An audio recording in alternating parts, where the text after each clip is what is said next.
네, 우리 오늘 함께 볼 하나님 말씀은 출애굽기 2장 11절부터 25절까지의 말씀입니다. 출애굽기 2장 11절부터 25절까지의 말씀. 오늘 우리 간증한 형제님의 이야기죠. 타이밍이 또 그렇게 됐어요. 우리 11절부터 저와 한 절씩 읽겠습니다. 모세가 장성한 후에 한 번은 자기 형제들에게 나가서 그들이 고되게 노동하는 것을 보더니 어떤 한 애굽 사람이 한 히브리 사람 곧 자기 형제를 치는 것을 본지라.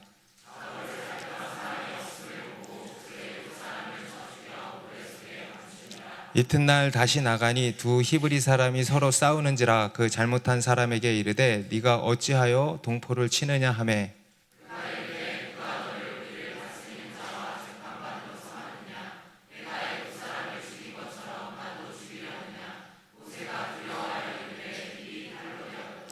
바로가 이 일을 듣고 모세를 죽이고자 하여 찾는지라. 모세가 바로의 낯을 피하여 미디안 땅에 머물며 하루는 우물 곁에 앉았더라.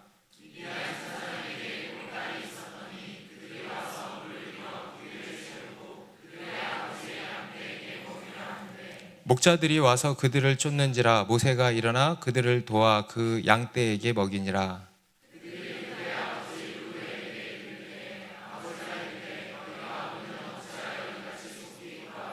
그들이 이르되 한 애굽 사람이 우리를 목자들의 손에서 건져내고 우리를 위하여 물을 길어 양떼에게 먹였나이다.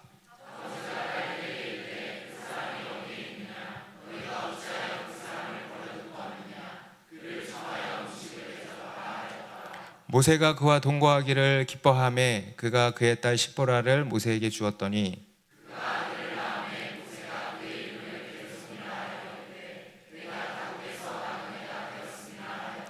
여러 해 후에 애굽 왕은 죽었고 이스라엘 자손은 고된 노동으로 말미암아 탄식하며 부르짖으니 그 고된 노동으로 말미암아 부르짖는 소리가 하나님께 상달된지라.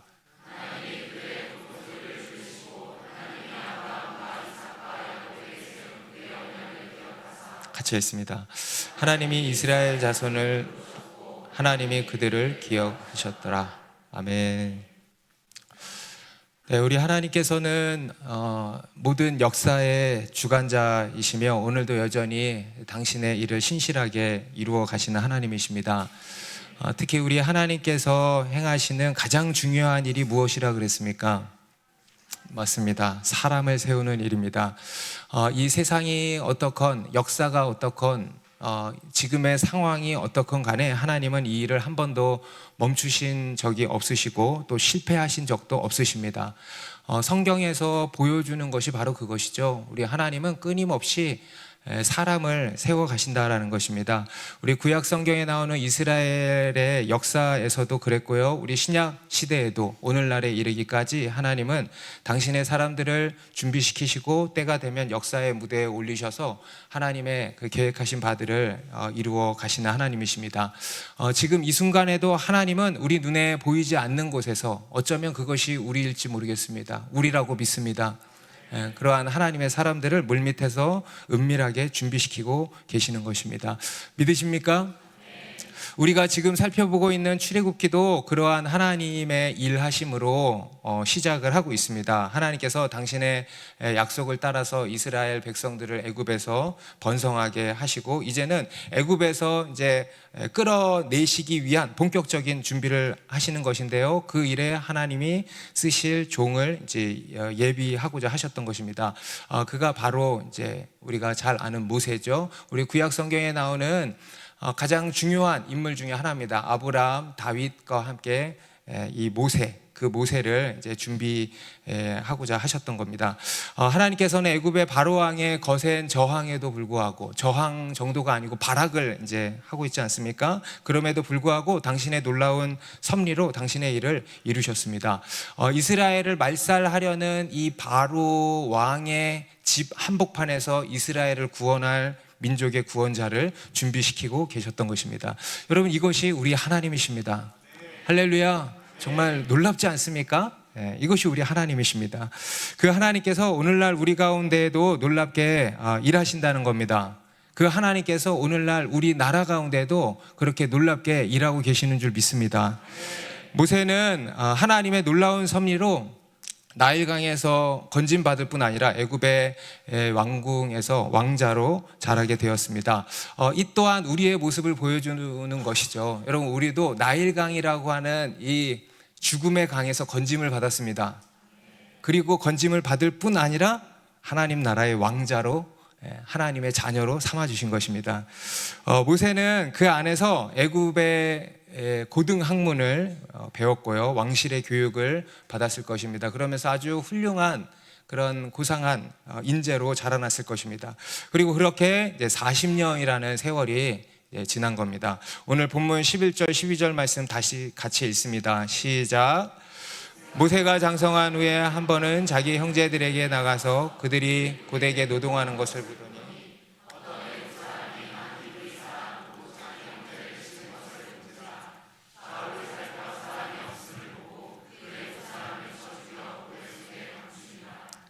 모세가 장성했다고 하는데요, 우리 사도행전 7장 23절에 보면 그 당시 모세의 나이가 40세였다고 기록을 하고 있습니다.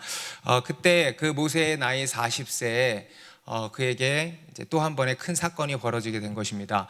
한 번은 이제 자기 형제들을 보러 나갔다가 그들이 고되게 노동하는 것을 이제 또 본 겁니다. 그런데 물론 앞에서도 봐왔겠죠. 그런데 그날 우연히 한 애굽 사람이 그 자기 동족 한 사람을 이제 치는 것을, 괴롭히는 것을 본 겁니다. 그리고 그것을 본 모세는 차마 분노를 이기지 못하고 그만 애굽 사람을 쳐 죽이게 된 것입니다. 그리고 모래 속에 이제 감추었다고 합니다. 이에 대해서 사도행전 7장 22절부터 24절에서는요, 이렇게 스데반 집사가 이야기를 합니다. 모세가 애굽 사람의 모든 지혜를 배워 그의 말과 하는 일들이 능하더라. 나이가 40이 되매 그 형제 이스라엘 자손을 돌볼 생각이 나더니 한 사람이 원통한 일 당함을 보고 보호하여 압제받는 자를 위하여 원수를 갚아 애굽 사람을 쳐 죽이니라. 모세가 애굽 사람의 모든 지혜를 배워 그의 말과 하는 일이 능하더라 하죠. 그리고 모세의 나이가 40세가 되었다는 것입니다. 그런데 그때 모세가 문득 그런 생각이 들었다는 거예요. 그의 형제 이스라엘 자손을 돌볼 생각이 들었다는 겁니다.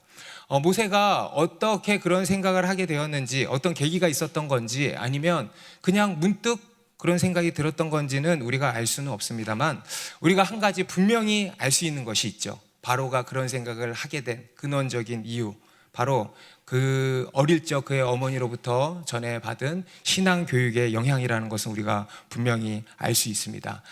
그의 마음 깊숙한 곳에 심겨져 있던 여호와 하나님을 믿는 신앙과 이스라엘이라고 하는 이 하나님의 백성이라고 하는 민족적 정체성이 심겨져 있던 그러한 민족 의식이 발현되었던 것이었습니다. 이것이 여러분 우리 신앙 교육의 이제 힘인 것입니다. 모세는 지금까지 살아온 40년 동안 어머니 요게벳의 품에서 자라온 것이 길어야 5년일 것입니다. 그리고 그 외에는 35년 이상은 애굽의 학술과 문물을 배웠을 것입니다. 기간으로 보면요, 애굽에서 지낸 게 훨씬 길죠. 어머니 품에서 자란 것은 극히 일부분에 불과합니다. 그런데요, 그 애굽에서의 이 교육이 모세의 정신과 사상을 빼앗을 수 없었다라는 것입니다. 여러분, 이게 어릴 적 신앙 교육의 중요성입니다. 이것이 신앙 교육의 힘입니다. 특히 어릴 때 받은 신앙 교육이 이렇게 중요하다라는 것을 성경이 보여주고 있는 것입니다. 여러분, 어릴 때는요, 워낙 학습 능력이 좋죠. 그죠? 그냥 던져주는 대로 다 받아먹습니다. 뇌가 너무 말랑말랑한 거죠. 그러니까 이 어릴 때 어떤 교육을 받느냐가 이제 그 사람을 결정하게 되는 것입니다. 그래서 우리 그리스도인에게는 어릴 적부터 신앙 교육을 철저히 시키는 것이 중요한 거예요. 이 중에 다 커서 신앙교육 받으신 분들이 대부분이실 텐데 잘 되던가요? 안 되던가요? 잘 안 돼. 머리가 굳어서 외워지지도 않고 또 기존에 있던 것이 있어서 들어가지도 않고. 그런데요, 어렸을 때 백지 상태일 때 심어주는 것, 이것이 중요하고 이것이 굉장히 힘이 있다는 거예요. 그래서요, 여러분, 이런 말이 있습니다. 사탄은 교육을 선점한다 그래요. 교육은 굉장히 중요한 것이기 때문에 사탄은요, 교육을 선점한다는 겁니다. 여러분, 우리 교회도 지금 그 연령대 아이들이 많잖아요. 그래서 굉장히 중요한 때인 겁니다. 신앙교육의 황금기라고도 할 수 있겠습니다. 지금 이때가 굉장히 중요하다는 겁니다. 이때 인본주의에 기반한 교육을 할 것인가, 아니면 신본주의에 기반한 기독교 교육을 할 것인가에 따라서 모든 것이 좌우되는 것입니다. 어떤 세계관을 갖느냐에 따라서 모든 것이 달라지는 것이죠. 어떤 분들은 어렸을 때부터 다양한 것을 겪게 해줘야죠 라고 이야기를 하는데요, 천만의 말. 그러면 오히려 정체성에 혼동이 올 것입니다. 분명한 여호와 하나님을 믿는 신앙과 우리의 그리스도인으로서의 정체성을 분명하게 심어주어야 하는 것입니다. 우리 지난번에 더드림 아카데미 때, 아카데미 개교식 때 여러 부모님들과 또 친지분들이 오셨는데요, 그 한 우리 입학생의 할아버지죠, 우리 교회 한 자매님의 아버님이 오셔가지고 저한테 이제 개인적으로 말씀을 하시는 거예요. 믿지를 않으세요? 하신 얘기가, 목사님, 특정 종교만 가르치지 말고 다양하게 좀 가르쳐 주십시오. 그래서 제가 너무 당황하고 그 옆에 그 자매님이 보더니 화들짝 놀라서 와서, 아빠, 여기는 특정 종교를 가르치려고 연 학교인데 그런 말씀 하시면 어떻게 안 믿으셔서 이제 예수 믿게 되실 줄 믿습니다. 네. 여러분, 많은 사람들이요, 우리 그리스도인들 중에도 다양한 것들을 경험하게 해줘야 되지 않겠냐, 이렇게 이야기를 합니다. 그런데요, 어떤 부분은 물론 맞는 말이기도 하죠. 그런데요, 어떤 부분은 매우 위험한 생각인 것입니다. 정체성의 혼돈만 처리할 뿐일 것입니다. 그래서 우리 그리스도인은요, 어릴 적부터 신앙교육을 하는데요, 분명한 하나님을 믿는, 예수 그리스도를 믿는 신앙과 특별히 이 하나님 중심적 세계관을 이제 심어 주어야 하는 것입니다. 그래서 하나님의 말씀으로 하나님이 어떤 분이신지 가르치고, 하나님의 뜻이라는 것이 무엇인지 가르치고, 또 머리로만 배우는 것이 아니죠. 그들이 하나님을 만날 수 있도록 돕는 것입니다. 그리고 또 하나님 안에서 내가 누구인지, 하나님 안에서의 내가 누구인지에 대해서도 잘 가르쳐 주어야 하는 것입니다. 곧 이 정체성을 심어 주어야 한다는 거죠. 여러분, 우리 그리스도인의 정체성이 뭐죠? 나는 누굽니까? 하나님의 자녀예요. 나는 누가 뭐래도, 따라합시다. 나는 누가 뭐래도 하나님의 자녀다. 예수님께서는 우리에게 너희는 세상의 빛이라 그러셨고요, 소금이라고 하셨습니다. 이것이 우리의 정체성입니다. 열방의 복이라는 거죠. 우리 더드림 아카데미에도 아이들이 매일 선포하는 선언문이 있어요. 그게 뭐냐면, 첫째, 나는 하나님의 꿈을 품은 비전의 사람. 나는 하나님을 경외함으로 유혹을 이기는 거룩의 사람. 나는 하나님의 영에 감동된 지혜와 계시의 사람. 나는 하나님의 페이버로 날아오르는 형통의 사람. 그래서 나는 수많은 영혼을 살리는 열방의 복이다 라고 외치고 하루가 마무리가 됩니다. 이것이 바로 우리의 정체성이죠. 여러분, 우리 아이들이 매일 이것을 선포한다고 생각해 보세요. 매일 선포하고 우리의 심중에, 인생에 심는다고 생각해 보세요. 기대되지 않습니까? 심은 대로 거두게 될 줄로 믿습니다. 그래서 우리 더 사랑하는 교회를 통해서요, 요셉 같은, 다니엘 같은, 또 오늘 이 모세 같은 민족을 살리는, 열방을 살리는 주님의 위대한 종들이 많이 나오기를 바랍니다. 오늘 이러한 모세의 행동은요, 어떤 면에서는 분명 잘못된 일입니다. 사람을 죽인 거 아닙니까? 사람을 죽이는 일은 범죄죠. 분명 잘못된 일입니다. 그런데요, 어떤 면에서는 또한 의로운 일이기도 했습니다. 의롭다라고 표현을 하기가 좀 그럴까요? 아무튼 어떤 면에서는요, 잘했다라고 표현하기도 그런데, 아무튼 욕만 할 게 아니다라는 거예요. 왜냐하면요, 이 모세는 애굽의 영광에 안주하지 않고 자신의 동족의 고난을 외면하지 않았기 때문입니다. 자기 민족과 국가의 위기 상황을 외면하지 않은 것입니다. 모세가 가만히 있었으면 어떻게 됐겠습니까? 이스라엘이라는 나라는 망했을 것입니다. 그래서 이 모세는요, 그에 대해서 의분을 느끼고 이제는 행동한 것이었습니다. 어떤 사람은 이 모세의 행동을 두고 마냥 나쁘게만 이야기를 하죠. 살인자 모세, 그죠? 사람을 죽였잖아요. 사람을 살인자잖아요. 라고 하면서 비난만 합니다. 그런데요, 저는 그런 사람들에게 이렇게 또 되묻고 싶어요. 당신이라면은 그렇게나 할 수 있었겠습니까? 여러분, 우리라면은 어떻게 했을까요? 그런 상황에서 어떻게 했을까요? 대부분 그냥 모르는 척 했을 것입니다. 그냥 조용히 중립을 지키고 있었을 것입니다. 어떤 분이 이런 이야기 하시는 걸 들었어요. 이 세상에서 가장 나쁜 놈은 놈이 아니고 놈이에요. 가장 나쁜 놈은 욕하는 거 아닙니다. 아무것도 안 하는 놈이 돼. 실수하고 실패하고 사고치고 하는 놈이 아니고 아무것도 안 하는 놈이 가장 나쁜 놈이래. 여러분, 우리가 때로는 어떤 일에 중심을 잘 잡을 필요가 있어요. 중립적인 입장을 취해야 합니다. 좌로나 우로나 치우치지 말아야 할 때가 있습니다. 공과 사를 구분할 수 있어야 합니다. 그런데요, 때로는요, 그것이 비겁한 것이 될 수가 있습니다.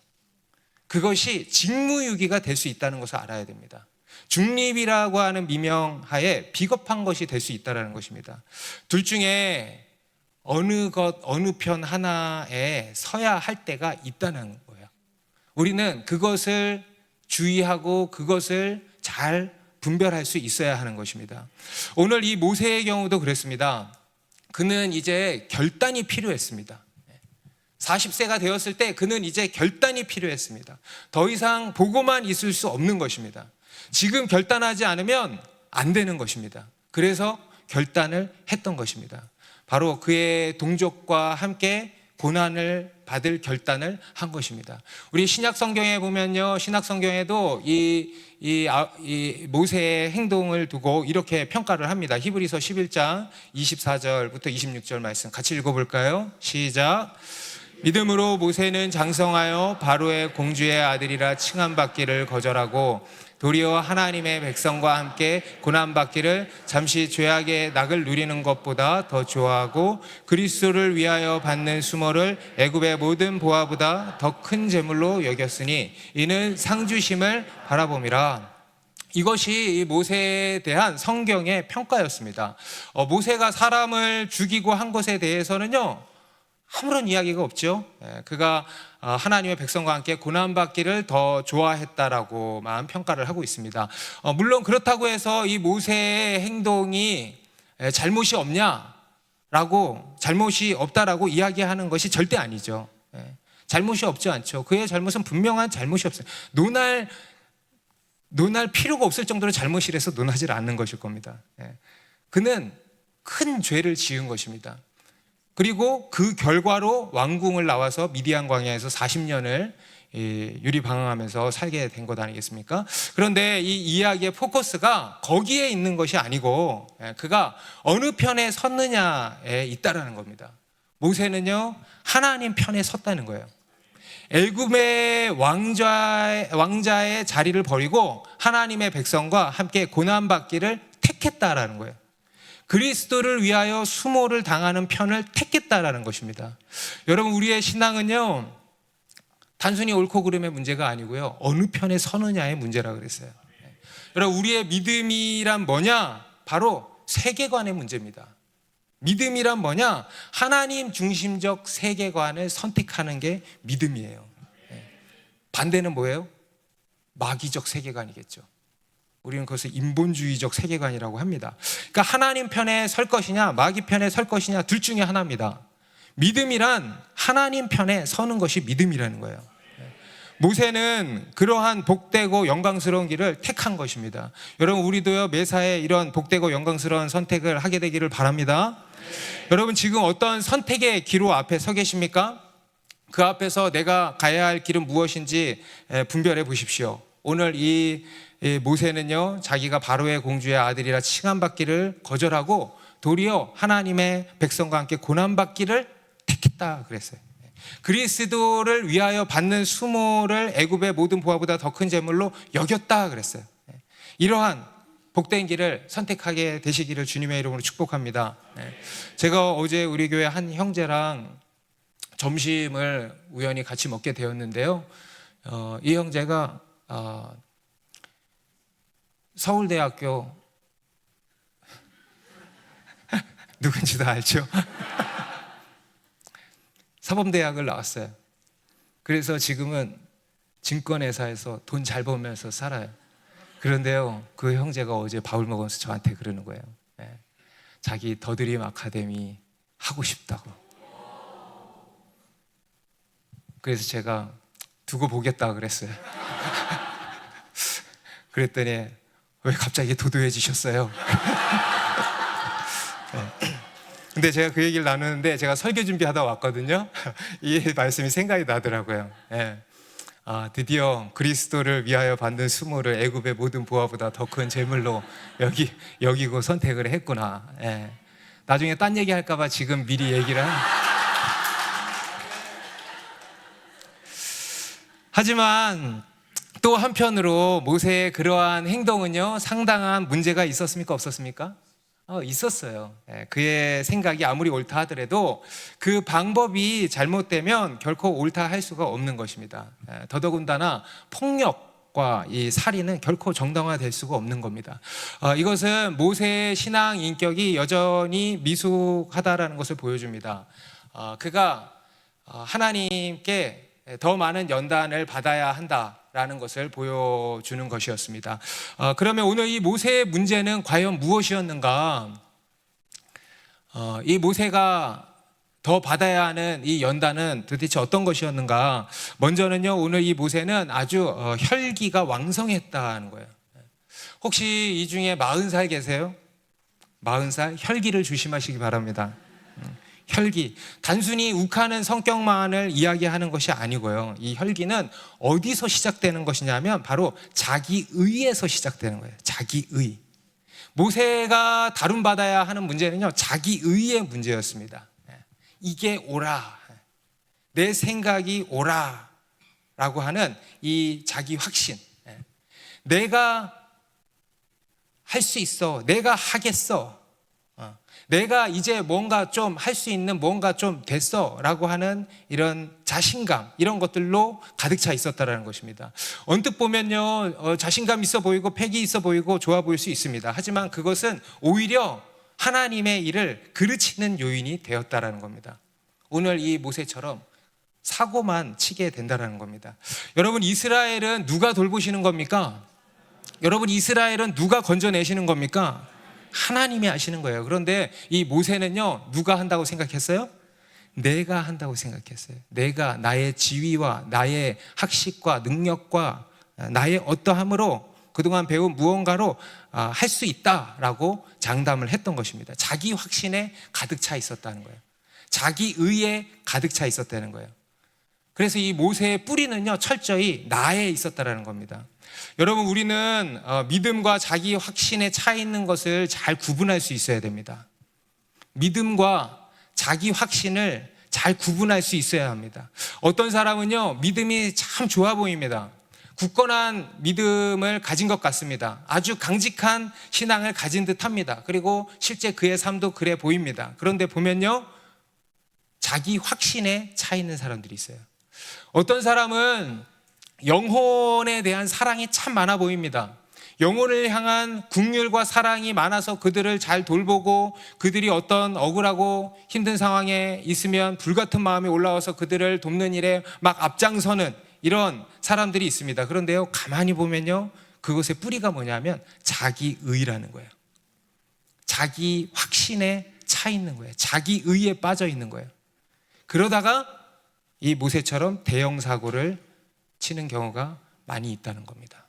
여러분, 교회 안에서, 물론 교회 밖에서도 마찬가지입니다.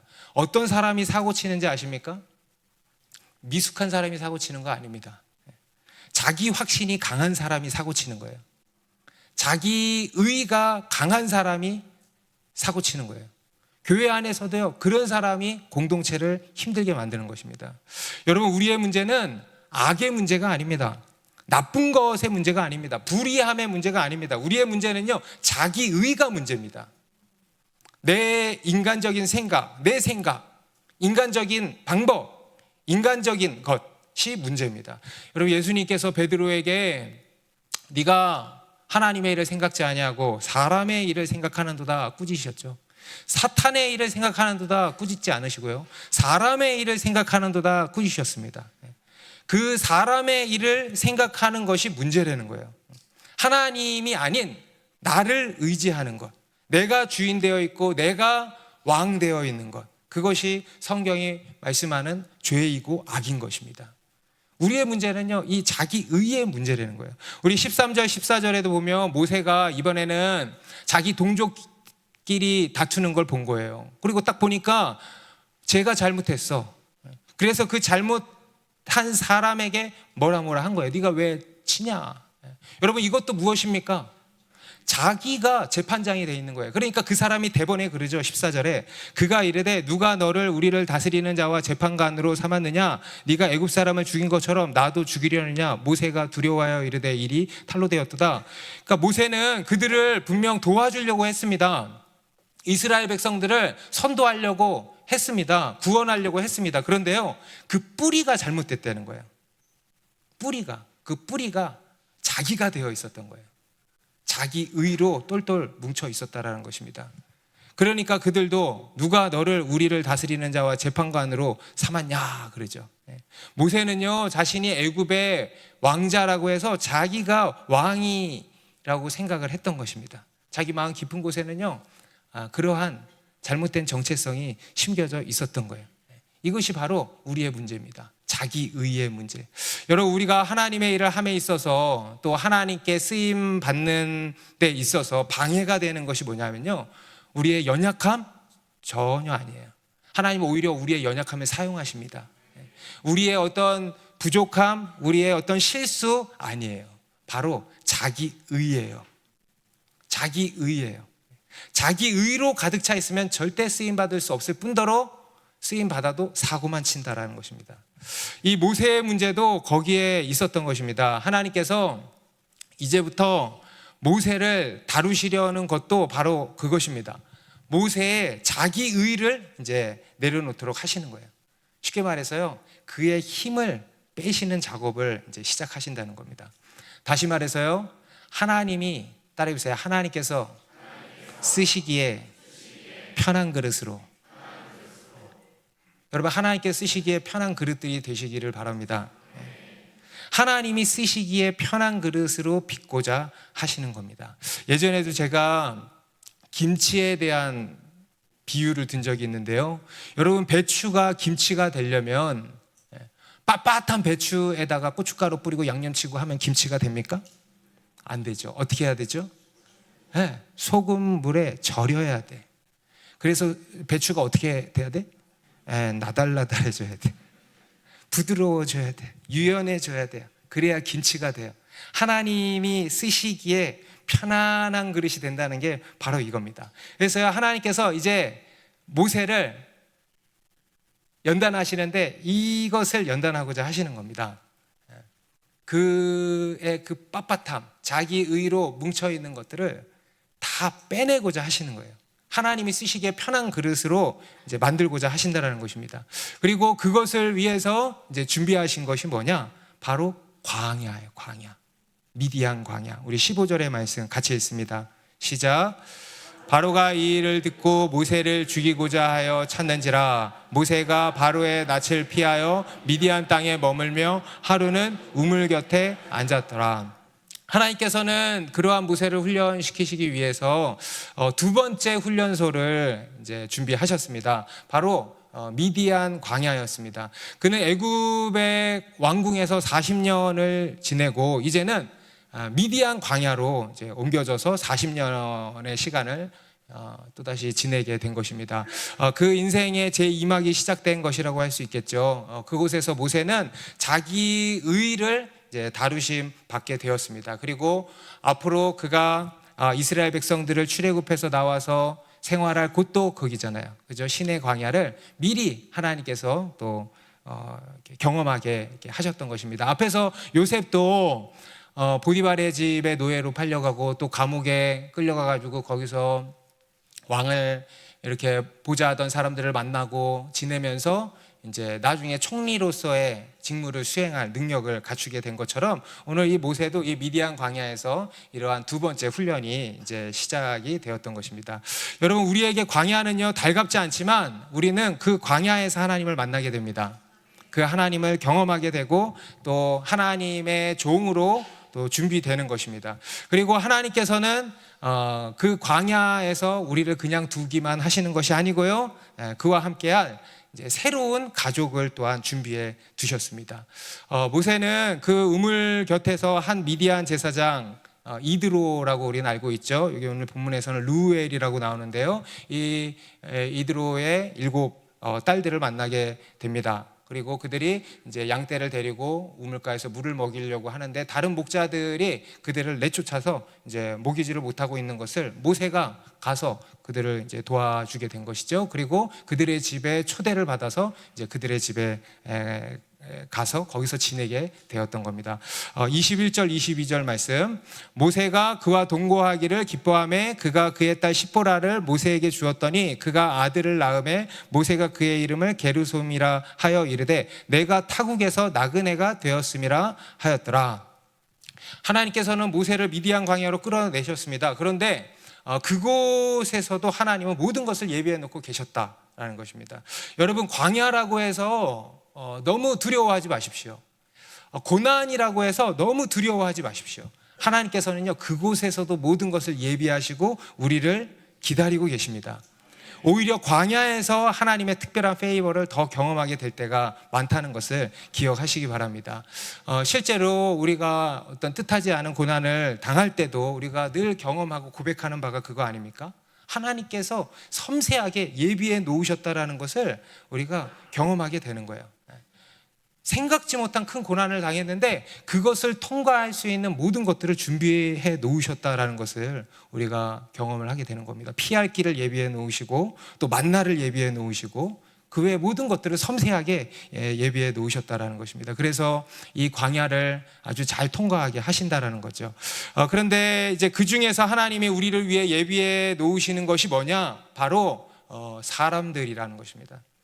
여러분, 우리 하나님은요 사람을 세우시고요 또 우리에게 사람을 만나게 해주십니다. 공동체를 만나게 해주십니다. 오늘 이 모세도요 하나님께서 미디안 광야에서 예비하신 것이 뭐였습니까? 바로 새로운 가족들을 예비해 놓으신 겁니다. 공동체를 예비해 놓으신 겁니다. 그리고 두 번째로 뭘 예비해 놓으셨냐?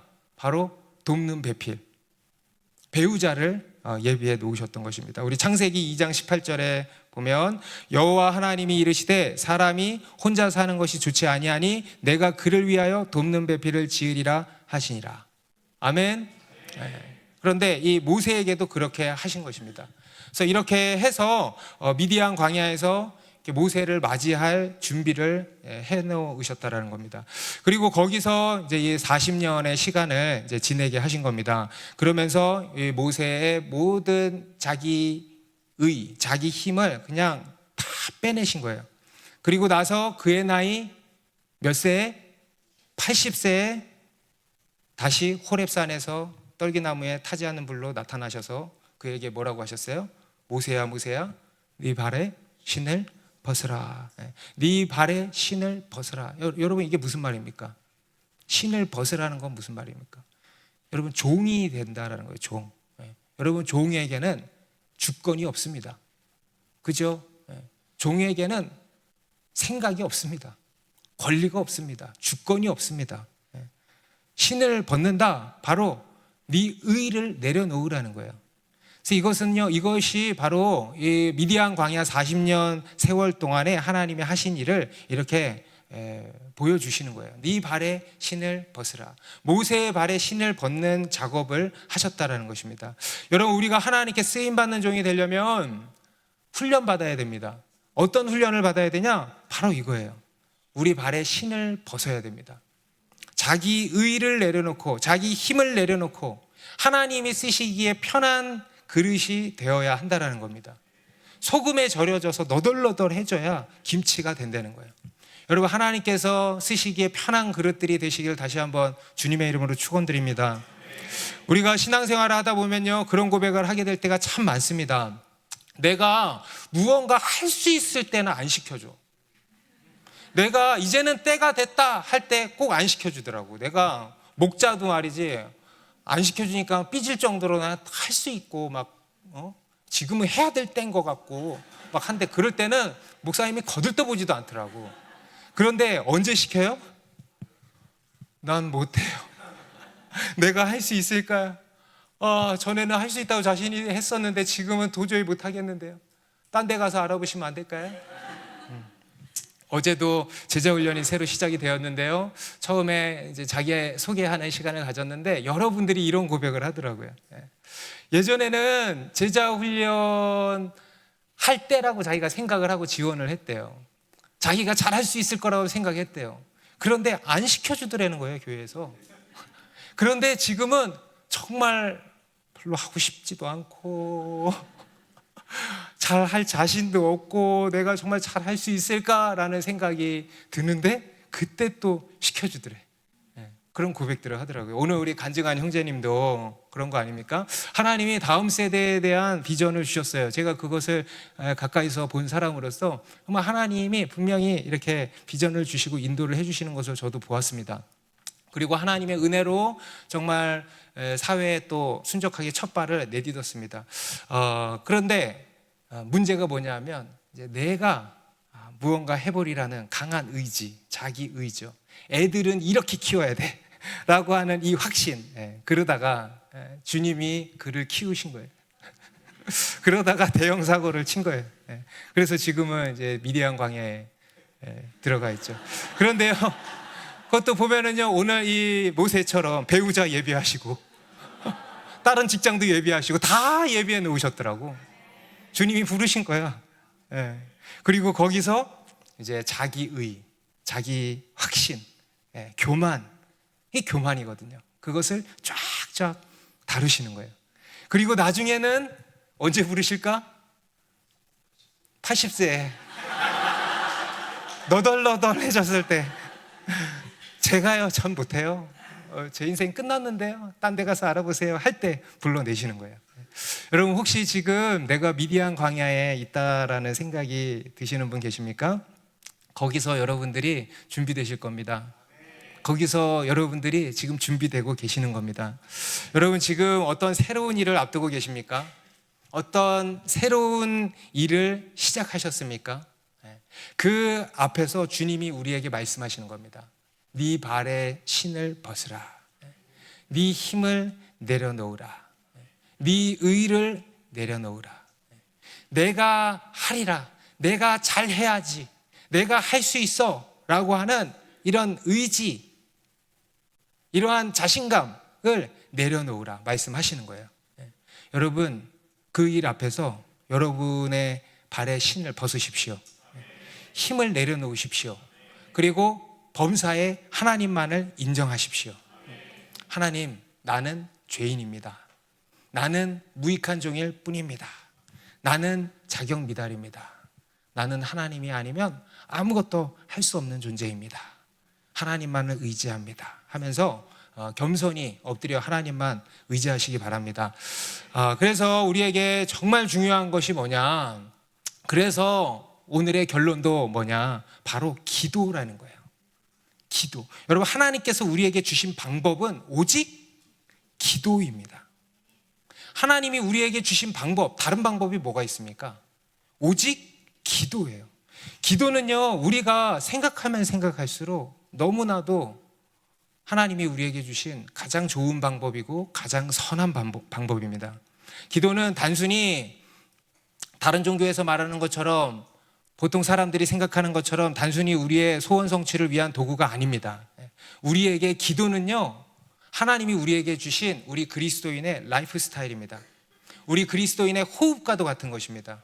우리 그리스도인의 삶의 중추기관, 핵심이 바로 기도입니다. 우리가 어떤 문제를 해결하려고 한다면요, 기도만큼 좋은 방법이 없고요, 기도만큼 확실한 방법이 없고요, 기도만큼 실제적인 방법이 없어요. 기도만큼 효과적인 방법도 없어요. 여러분, 우리가 기도하지 않고 하면요, 우리의 육신이 가득 차서 사고를 치게 되는 것입니다. 기도하지 않고 내 힘으로 하면 그렇게 되는 겁니다. 늘 문제가 생깁니다. 그런데 기도하면서 하면요, 잘 되더라고요. 아멘입니까? 평안과 기쁨이 있는 거예요. 형통함이 있는 거예요. 여러분, 이것이 우리가 기도해야 하는 이유이고요, 이것이 하나님께서 우리에게 기도하라고 하시는 이유예요. 이것이 하나님이 우리의 기도를 통해서 일하시는 이유예요. 바로 기도가 가장 선한 방법이기 때문에, 우리에게 가장 유익한 방법이기 때문에 하나님이 그렇게 일하신다는 겁니다.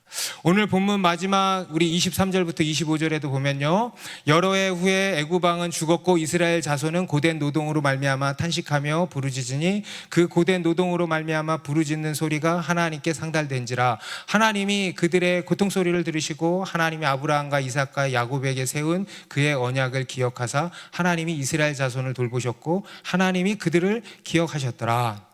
하나님께서 이스라엘 백성들에게 애굽의 바로 왕으로부터 이런 극심한 학대를 받도록 허락하신 것은요, 그들을 영적으로 깨우기 위함이었습니다. 그래서 그들로 하여금 기도하게 하시기 위함이었습니다. 여러분, 하나님께서 우리에게 고난을 허락하시는 첫 번째 목적이요, 이유가 여기 있습니다. 바로 우리를 영적으로 깨우시는 거예요. 고난이 우리에게 유익이 되는 이유, 우리가 영적으로 깨어나게 되기 때문입니다.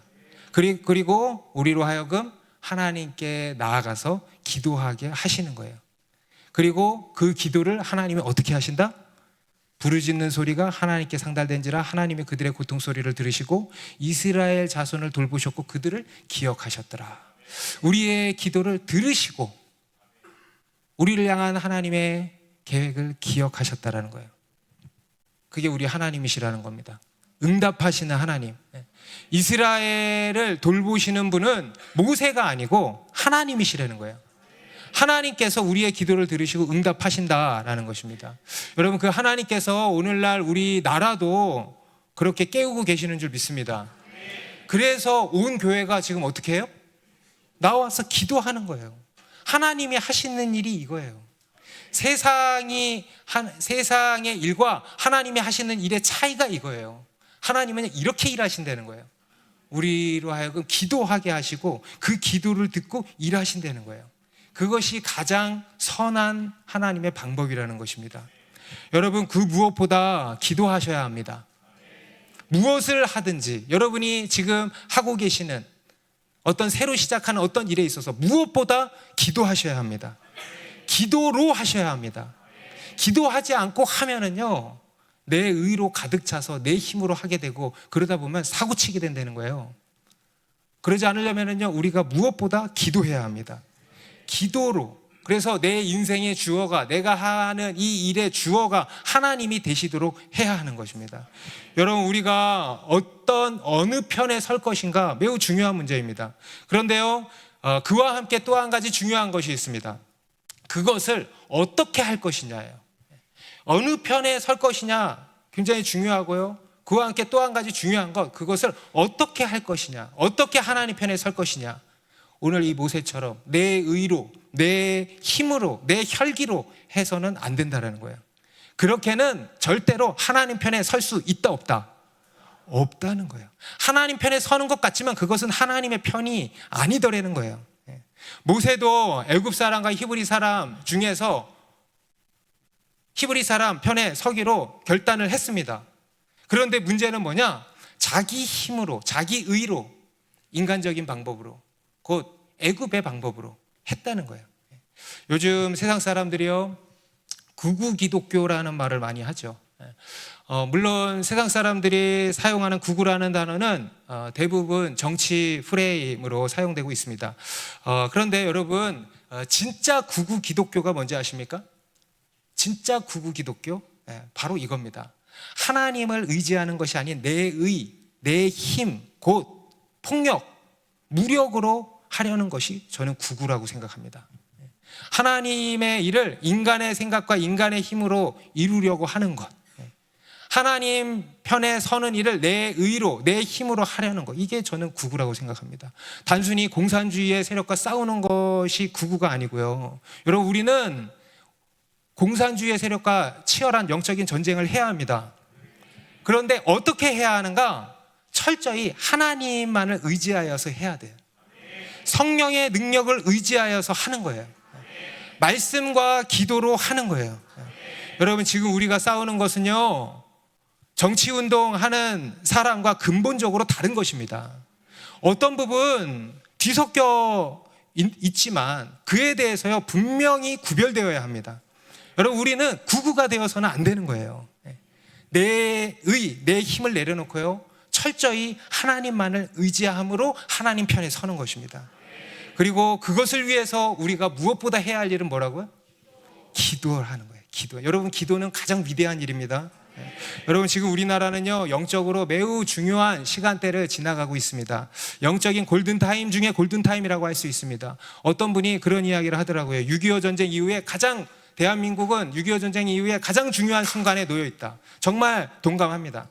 하나님의 은혜로 또 수많은 선진들의 피땀 눈물로 지켜낸 이 자유 대한민국을 지킬 것인가, 아니면 공산주의로 넘어갈 것인가, 이런 중차대한 순간에 서 있는 것입니다. 그 앞에서 우리는요, 가만히 있을 수가 없는 것입니다. 이제는 결단을 내려야 하는 것입니다. 하나님 편이 어디인가를 알고 하나님 편에 분명하게 서기를 결단해야 하는 것입니다. 그리고 그 일에 있어서 우리는 우리 발에 신을 벗고 하나님 앞에 엎드려야 하는 것입니다. 내 힘, 내 의를 내려놓고 이 세상의 구구 세력에 휩쓸려서 가는 것이 아니고요, 내 힘, 내 의를 내려놓고 하나님만 의지하는 거예요. 곧 성령의 능력을 의지하는 것입니다. 우리 여러분들도 잘 아시겠지만 6.25 전쟁 때 이 나라 전체가 공산당에 점령을 당하고 경상도 이남 부산 지역만 남겨두고 있을 때 부산의 초량교회에서 수많은 그리스도인들이 모여서 간절히 구국기도를 한 것을 여러분들 아실 겁니다. 그렇게 구국기도를 1주 2주 한 끝에 놀라운 일이 일어났죠. 바로 인천 상륙작전이 펼쳐져서 큰 성공을 거두게 되고, 그래서 지금의 우리나라가 있게 된 것입니다. 여러분, 이게 그냥 일어난 일이겠습니까? 운이 좋아서 일어난 일이겠습니까? 이것은요, 하나님의 기적이었던 것입니다. 하나님께서 놀라운 기적을 베푸셔서 놀라운 하나님의 바람을 일으키셔서 이 인천 상륙작전을 성공케 하셨고, 지금의 우리 자유 대한민국이 존재하게 하셨던 것입니다. 그것이 기도의 힘이고요, 오늘날 지금 우리나라의 상황 가운데에서 우리에게 필요한 것은요, 또 한 번 그러한 기도가 필요하다는 거예요. 그때 그 하나님의 성령의 바람이요, 또 한 번 우리나라 가운데 이미 시작된 줄로 믿습니다. 여러분, 우리가 할 수 있는 기도 중에는 그때만 할 수 있는 기도가 있습니다. 그때가 아니면 할 수 없고 할 필요도 없죠. 그때만 할 수 있는 기도가 있는데요, 저는 그때가 바로 지금이라고 생각합니다. 하나님께 기도해야 될 때, 여러분, 다른 헛된 것에 시선 두지 마시고 헛된 것 의지하지 마시고 오직 하나님만 믿고 하나님만 의지하셔야 됩니다. 성령의 능력만 의지하고 힘 입으시기 바랍니다. 그럴 때 하나님께서 또 한 번 우리나라 가운데 성령의 새바람을 계속 일으키셔서 이 나라를 새롭게 하실 줄로 믿습니다. 기도하겠습니다.